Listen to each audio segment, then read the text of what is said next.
how do we, maintain maybe some of that frustration we have as we travel this Thanksgiving season? Maybe we should say please and thank you to our pilots and to our flight attendants. I think, again, I call this just maybe dressing with some respect. Whether it's a pair of jeans and a decent shirt, I would encourage people to maybe dress a little better, which encourages us to maybe behave a little better. Let's try not to wear slippers and pajamas as we come to the airport. I think that's positive. No slippers.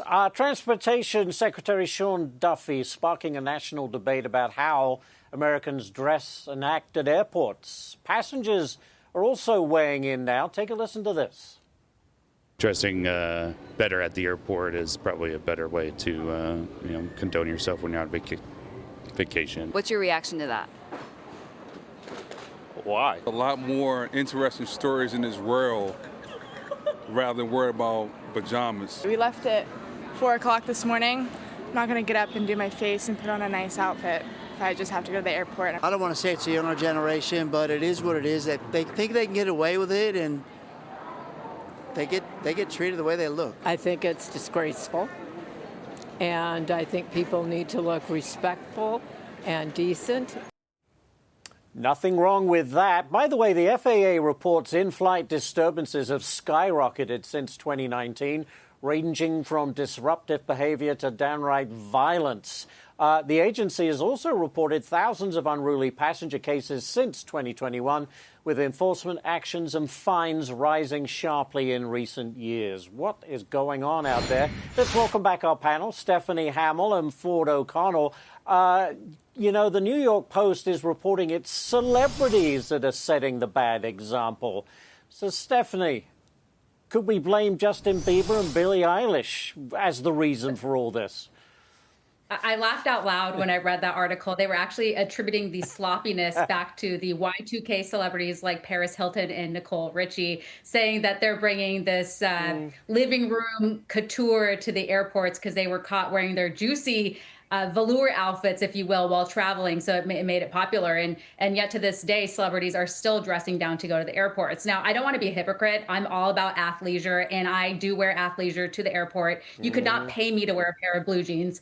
I've had 2 kids in 3 years, and I refuse to wear that to the airport. With that being said, I think the Transportation Secretary might be onto something, that if you dress a little more appropriate to the airport, maybe you'll act a little more appropriately. But I will say we are far from the golden era of air travel days.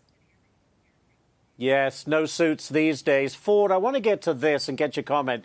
In a rare moment of bipartisanship, even a View co-host, no less, is agreeing with Sean Duffy. Listen to this. Ford, I'll get your comments. Take my temperature, because I'm going to agree with a Trump cabinet member. I fly 4 times a week sometimes. I am tired of seeing people's cheeks. And I go through Miami.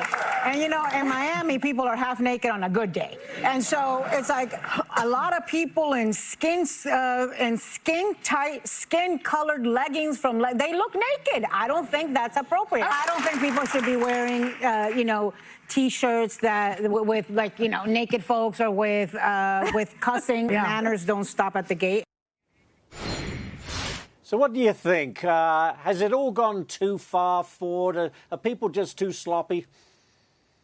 They are, and it's a very simple adage, and it's as old as time, and Secretary Duffy's absolutely right. Better attire, better behavior. I've worked with Ana Navarro. 2 things can be true in this case. She can be right and still a French fry short of a Happy Meal. At the same time, though, I will tell you that everything that's wrong with civility in the 21st century dates back to Paris Hilton and Nicole Richie. And, that's just where we are. But I will say something else about that 400% increase in unruly passengers. Part of it was something you brought up earlier in the show, Ashley. That is terrible, ridiculous masking policies, as well as increased drug and alcohol consumption. Yeah. It's interesting, Stephanie. What do you put down the violence? Because it becomes very stressful at the airport, and I can feel my own blood pressure rising a little bit. I try to go to my happy place, but what is it about the airport and getting on a plane that seems to set people off? What do you think?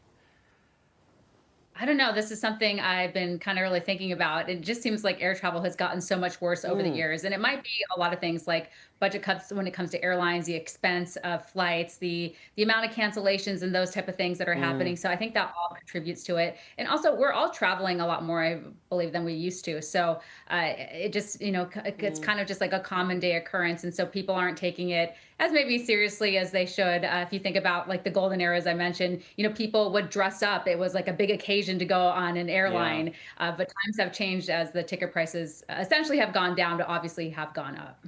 Ashley, 2 words. I will tell you what's got a happening. It's minute. called leg room. Yeah, go It has for it. gotten tighter. It's leg room. It's gotten tighter. I'm 6'4". The reason why I wear athletic wear is because essentially when I get stuffed in there, I feel like I'm on the steerage on the Titanic. And look, increase the leg room without me flying private or paying first class, and I'll put on the khakis and blazer, my friend.